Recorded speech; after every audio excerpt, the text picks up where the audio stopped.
এবারে না সরস্বতী পুজোয় না সেভাবে মজাই করতে পারিনি, কারণ শরীরটা ভালো ছিল না।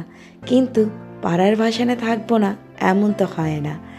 আর সত্যি কথা বলতে কি, সরস্বতী পুজো কিন্তু দুর্গাপুজোর থেকে কিছু অংশে কম যায় না।